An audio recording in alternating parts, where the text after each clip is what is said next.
नमस्ते गुरुकुलियंस, मैं हिंदी अध्यापक परमजीत इस वीडियो कक्षा में आपका स्वागत करता हूं और आशा करता हूं कि आप सपरिवार सकुशल होंगे और अपने यथास्थान सुरक्षित होंगे। उम्मीद करते हैं कि वीडियो कक्षाओं के माध्यम से आप अपनी शिक्षा को, पढ़ाई को सुचारू रूप से चला रहे होंगे। आज हम कक्षा 8वीं की पूरक पुस्तक भारत की खोज का प्रथम अध्याय अहमदनगर का किला पढ़ने जा रहे हैं। इस अध्याय के अध्ययन के दौरान हम यह पढ़ेंगे कि किस तरह से भारतीय जो संस्कृति है उसका विकास हुआ, क्यों भारतीय संस्कृति को एक ऐसी संस्कृति माना जाता है कि यह बहुत प्राचीन काल से चली आ रही है और आज भी ज्यों की त्यों है। सबसे पहले भारत की खोज पुस्तक के लेखक के बारे में बात करेंगे। लेखक वह व्यक्ति हैं जिनकी प्रसिद्धि भारत में ही नहीं बल्कि पूरे विश्व में है।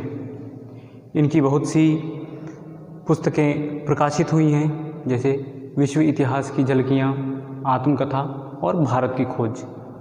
यह भारत के प्रथम प्रधानमंत्री पंडित जवाहरलाल नेहरू जी हैं, जिन्हें पूरा विश्व एक बहुत बड़े राजनेता के साथ साथ एक प्रसिद्ध लेखक के रूप में भी जानता है।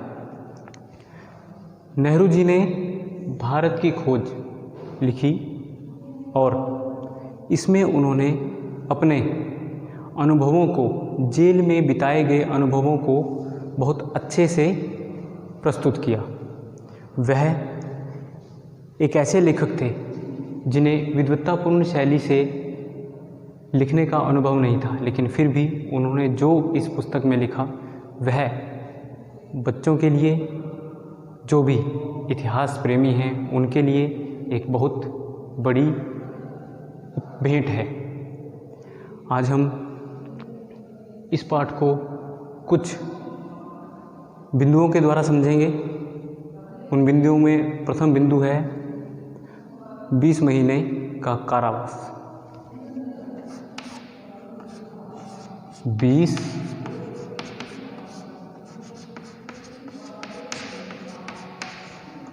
महीने का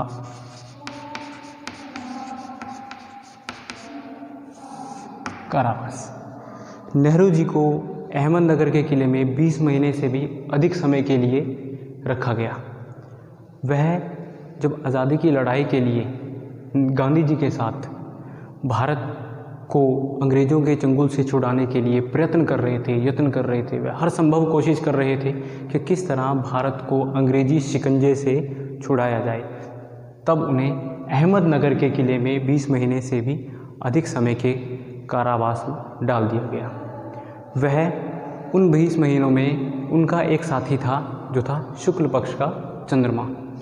जैसे शुक्ल पक्ष का चंद्रमा चमकता, वह यह समझ जाते कि उनके कारावास का 1 महीना व्यतीत हो चुका है। उन्होंने इस समय में अनुभवों से यह जाना कि किस तरह मैं भारतीय इतिहास को एक पुस्तक के माध्यम से प्रस्तुत कर सकता हूँ। वह इस बात को बहुत अच्छे से जानते थे कि भारत गाँवों का देश है, कृषकों का देश है।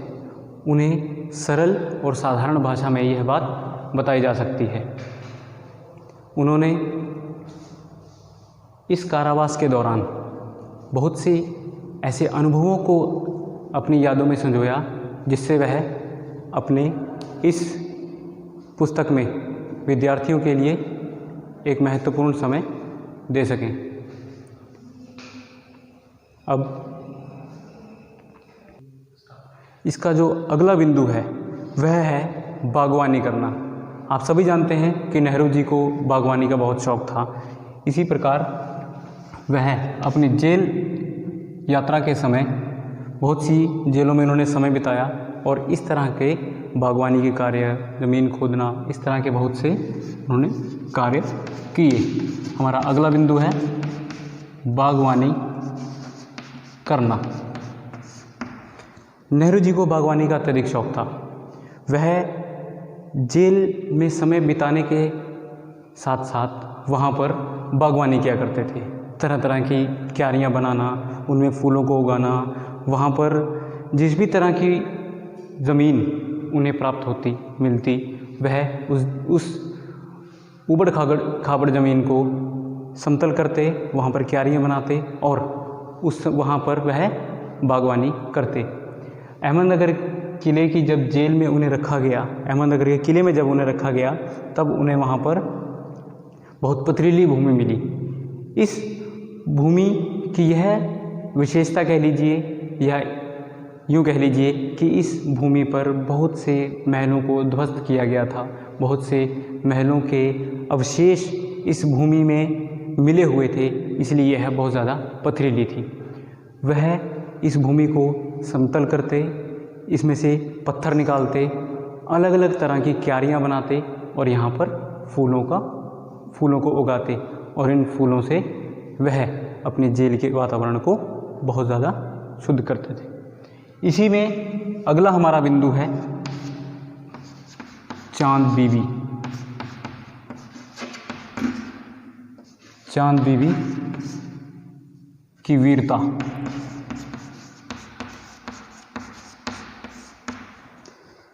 इस किले का कोई बहुत विशेष इतिहास नहीं है, लेकिन एक घटना इस किले की विशेषता हमें बताती है, जो है जुड़ी हुई किस एक महिला से जुड़ी हुई है, जिसका नाम है चांद बीबी।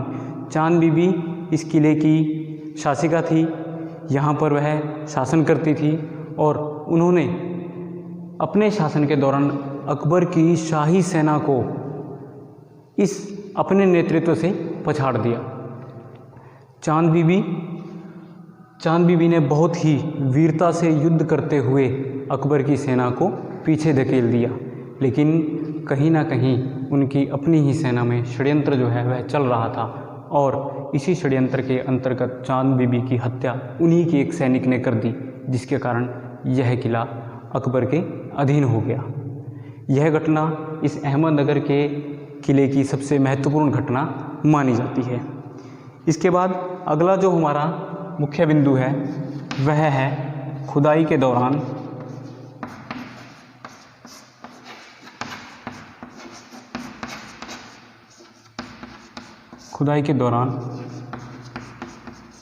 इमारतों के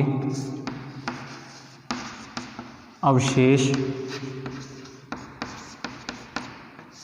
प्राप्त होना।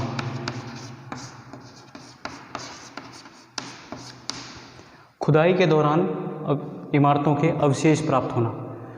नेहरू जब क्यारियों के लिए खुदाई करते या किसी और कार्य के लिए खुदाई करते तो उन्हें इस भूमि से अहमदनगर में अलग अलग जगहों से इमारतों के अवशेष प्राप्त होते, जैसे किसी इमारत का गुंबद, किसी महल की कोई विशेष वस्तु।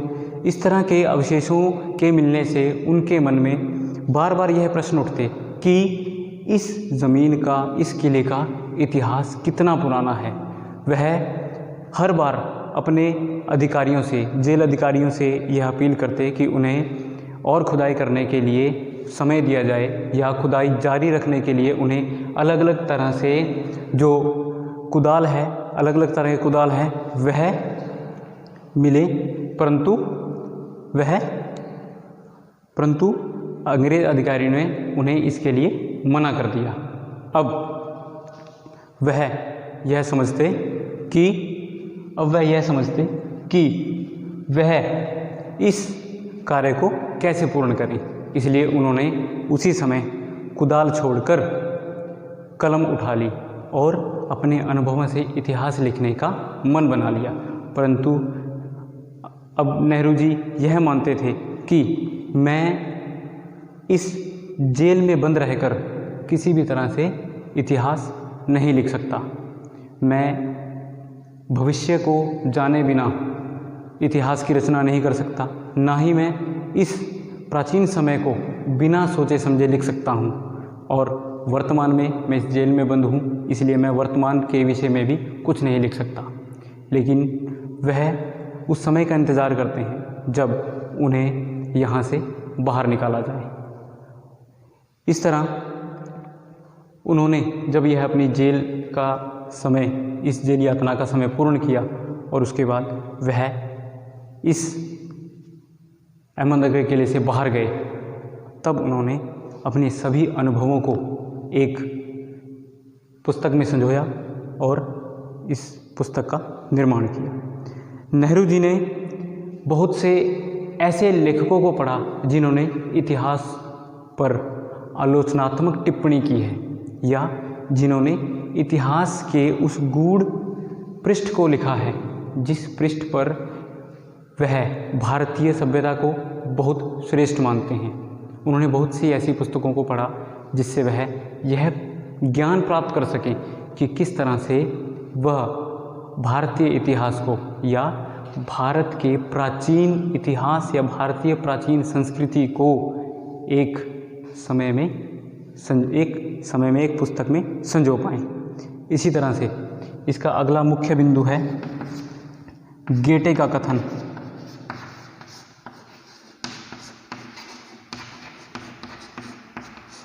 गेटे का कथन। गेटे जो है यह एक अंग्रेजी इतिहासकार हैं। यह इतिहास के बहुत बड़े विद्वान हैं। इन्होंने इतिहास के बारे में एक बहुत विशेष बात कही है कि इतिहास लेखन ऐसा होना चाहिए जो अतीत को हमारे सामने बहुत सरलता से रख सके, और यदि लेखक इतिहास को पाठकों के सामने बहुत सरलता से रख पाता है तो वह अपने इतिहास से पाठकों को बहुत बड़ी राहत देते हैं। इतिहास पढ़ने से जहाँ किसी भी संस्कृति का एक गौरवशाली अतीत हमारे सामने आता है, वहीं पर यदि इतिहास की पूर्ण जानकारी ना हो तो वह अतीत किसी ना किसी तरह से लोगों के मन में एक बुरी छाप छोड़ देता है। इसलिए गेटे का कथन है कि इतिहास को सरलता से पाठकों के सामने पहुंचाना इतिहासकार या लेखक के लिए सबसे बड़ी चुनौती होता है, और यदि वह इतिहास को पाठकों के समक्ष एक अच्छे तरीके से प्रस्तुत कर पाए तो यह लेखक की गई मेहनत को सफल बना देता है। तो विद्यार्थियों, पाठ के इस अंश में आज हमने पढ़ा कि नेहरू जी ने किस तरह अपनी जेल यात्रा शुरू की, किस तरह उन्होंने डिस्कवरी ऑफ इंडिया का अनुवाद भारत की खोज लिखा, और उन्होंने 20 महीने के कारावास को किस तरह व्यतीत किया, बागवानी किस तरह वो किया करते थे, चांद बीबी की वीरता का किस्सा इस अंश में है, खुदाई के दौरान इमारतों के अवशेष प्राप्त होना यह विशेष भाग है इस अंश का, और इसका अंतिम भाग है गेटे का कथन। यह कथन एक अंग्रेजी इतिहासकार का है जिसने इतिहास लेखन की कला में बहुत विद्वत्ता प्राप्त की है। तो उम्मीद करता हूँ कि आप इस अंश को बहुत अच्छे से पढ़ेंगे, और अगली वीडियो में इसी पाठ के अगले अंश के साथ आपके सामने प्रस्तुत होंगे। तब तक के लिए धन्यवाद। जय हिंद।